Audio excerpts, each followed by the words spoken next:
Is this on? Oh, wonderful.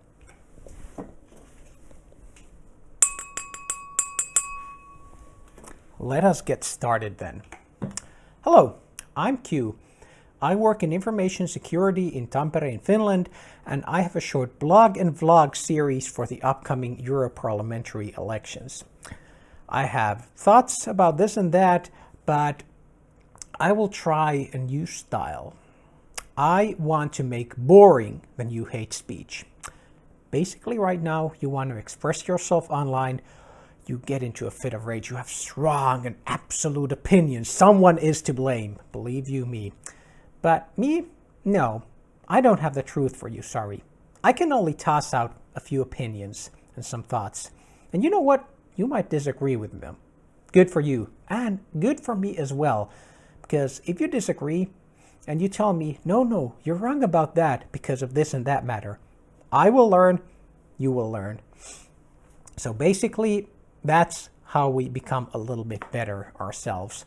Not when we blame each other, but when we're forced to think, when we're forced to listen a little bit longer than just that. Give us your answer on this matter in 10 seconds right now, Mr. Candidate or Mrs. Candidate. Nope. This will become boring, and I have, like I said, a few subjects. I'm going to talk about tough subjects like immigration, religion, EU law. Okay, I don't know if that's tough. It's boring as hell, but I think I can get something out of it. And climate change, which is actually where I'm going to be starting because of a recent tweet I saw. Let's see where we can get here together, and hopefully let's be boring all together.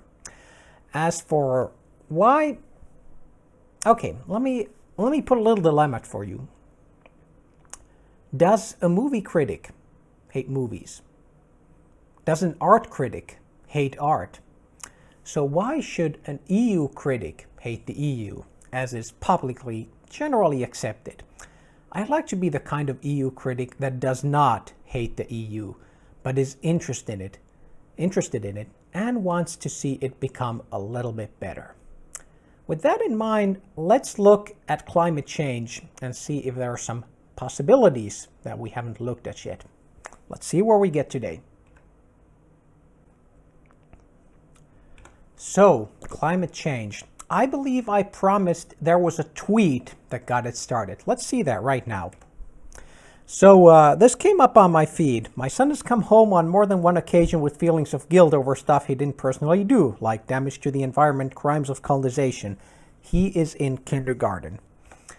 Okay, right now we're teaching a lot of guilt. Schools are places where children gain, whether directly or indirectly, a lot of guilt about the environment and a lot of dystopian views as well about it. I'd like to go a little bit towards history here, because teaching guilt in schools hasn't worked out too well. I have some examples here.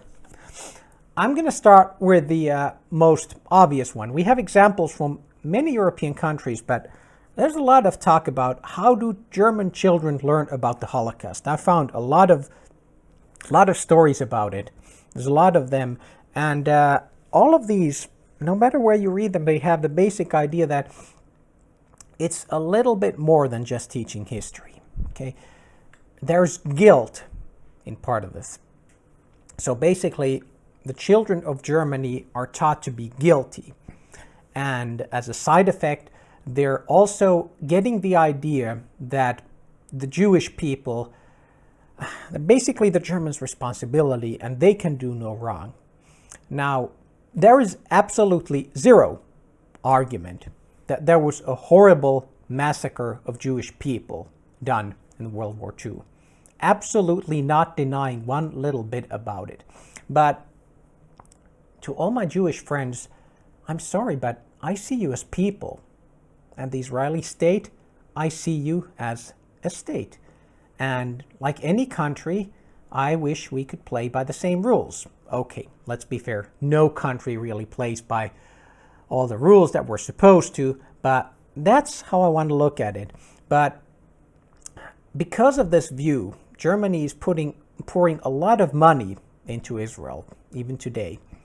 And as a result, the current German generation has a lot of blood on their hands. Unwillingly, of course, that's the problem. They also have much trouble in studying history on a wider perspective because they're locked into a certain viewpoint about certain people. They have a lot of trouble working in peacemaking globally. Unfortunately, due to the same problems, there is a bias that has been implanted in the people. It's not just history, but it's guilt. In Finland, for decades and decades, we were taught that our own war veterans were guilty of everything bad that happened in World War II because Soviet Union decided to try and invade. There's examples. Sweden, for example, they did have a pretty black past in racial purity and all that.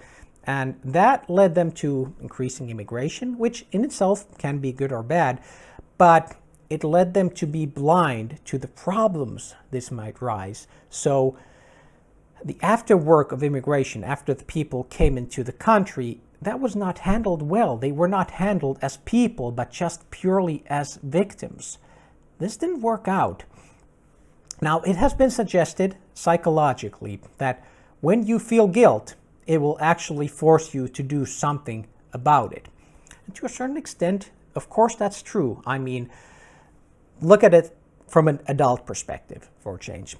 Okay, I think I'm going to bicycle to the office today and not take the car. Oh, I'm not going to throw this trash right there on the grass there. I'm just going to carry it all the way to the waste basket there.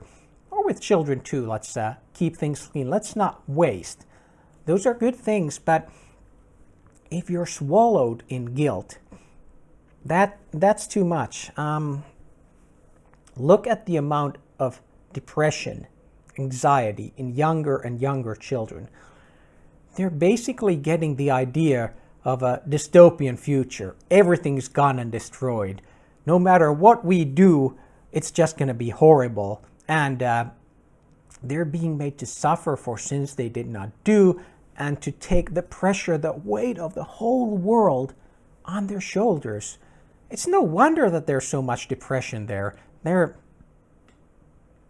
I mean, if you had to carry all of that, you'd start to feel pretty bad too. And I will admit, I feel anxiety about the future of Earth, but I would not want to see a 5-year-old or even a 15-year-old carry the weight of the world on their shoulders.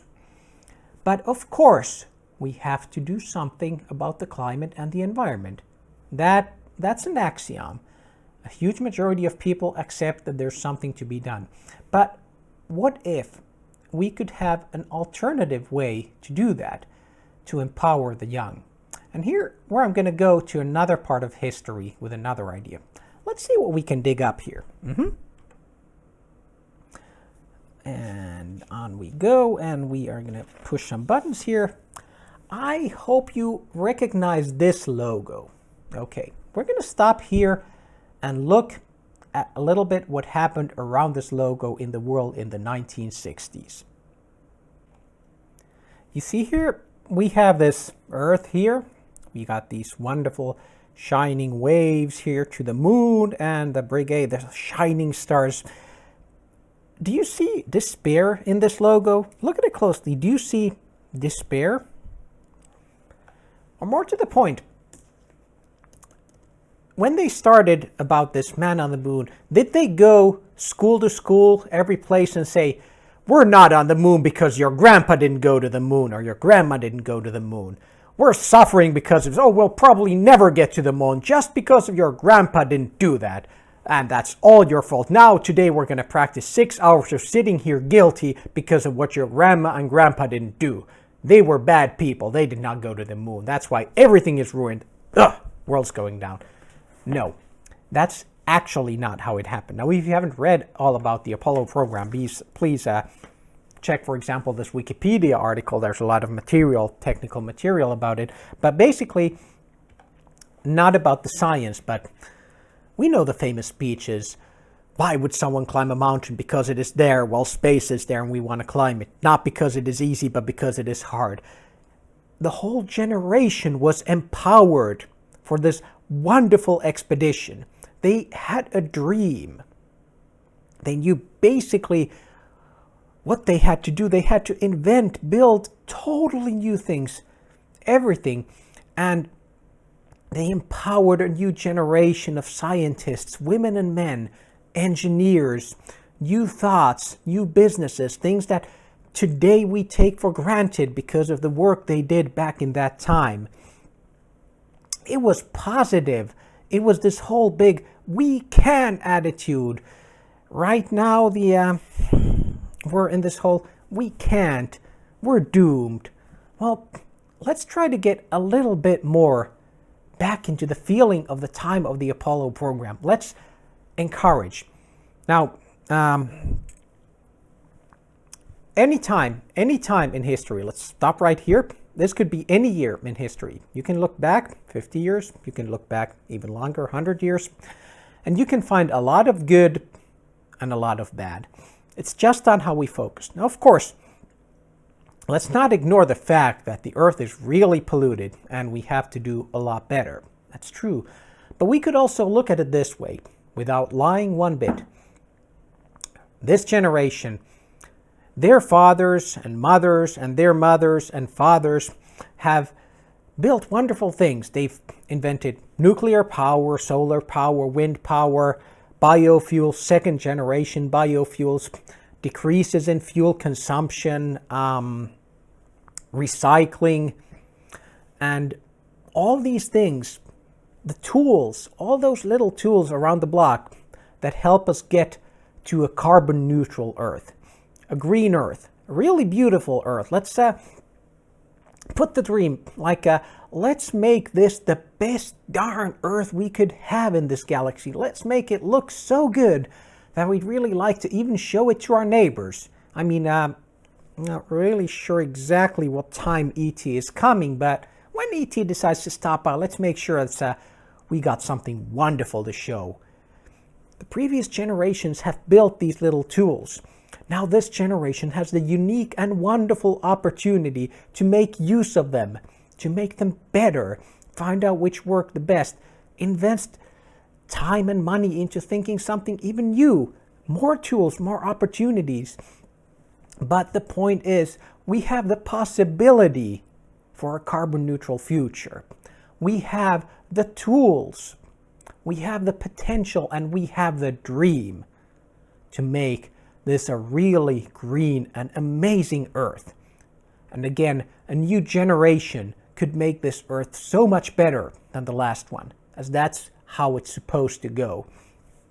So the same basic building blocks, but instead of desperation, dystopia, dreams, utopia, belief in a future.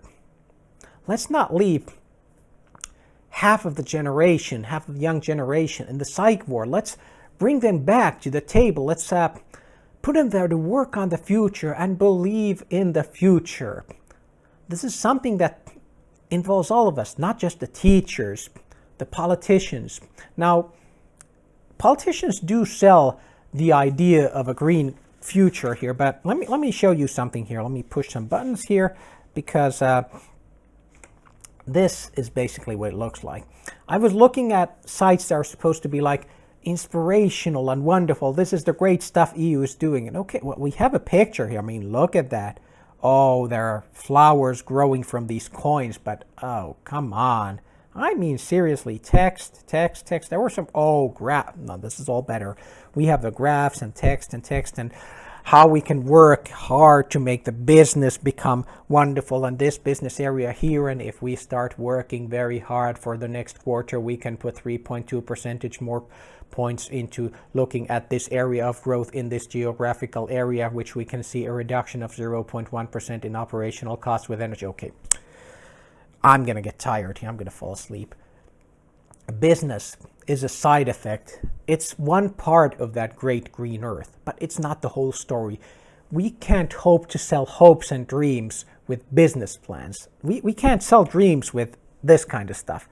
I mean, it's interesting if you have the energy to read it, but you're not gonna get people to really get like interested, mentally occupied in that stuff. I mean, no. So politicians need to give a whole wide dream, wide Earth, And the media, I've been a journalist myself, so don't worry, I'm not going to start blaming the media, but the media should think about an opportunity for them. Right now, you have to get that one news story, that one 10-second answer out of each candidate, and that one tweet from that one quote from that one candidate, and just hope that it'll get viral. I mean, if you get really, really, really lucky, people might talk about that thing you did and that quote you got for a whole of 12 hours.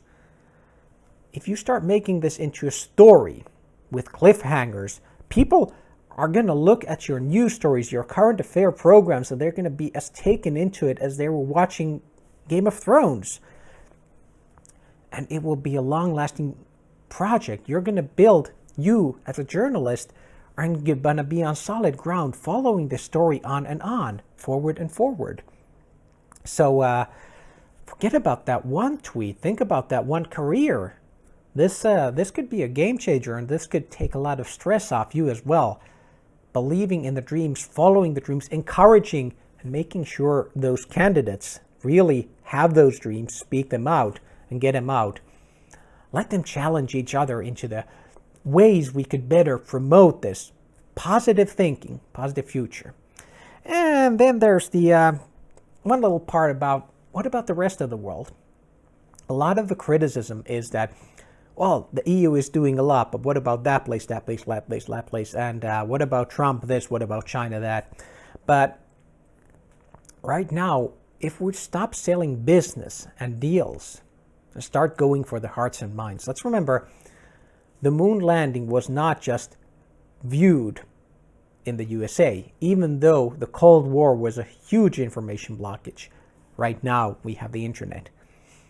And it inspired across the world. If we get into this inspiration, this spiral into positivity, it's going to go around the world. We are not going to need to force the issue. It's going to find the people there, and the young generation in China, India, the Americas, Africa, they're going to find their own way to jump onto this bandwagon of hopes and dreams. It's going to carry, and I think it's going to carry a lot better than just let's make a good business deal. Let's see if we could get them to raise this 0.1%. Now, these numbers are important, of course, but you can't really measure hopes and dreams and beliefs in a better future. So that's I think enough to work, not just to save the EU, but to save the world. And just little things. We're still before afternoon, and we've already saved the world, right? No, it's a 10-year project, 20-year project. It's going to take a long time, but it took a while to get to the moon. It's going to take a while to get to the green Earth. But I really want to believe that hope gets us there and not despair. And with that in mind, I'm going to leave you with one quote of mine. Probably not at all original, but here's how it goes, and it might apply to this subject too. There are two kinds of people, those who do and those who criticize those who do. And that, we're going to go to next subject next time. You can catch me on Twitter. There is the website with the blog. And if you disagree with me, again, thank you very much, because that's how we get wiser. With Wiser, we have more tools to work on that optimism and that green Earth that we were talking about. If you're still awake, thank you for listening. And here's to boredom. Thank you.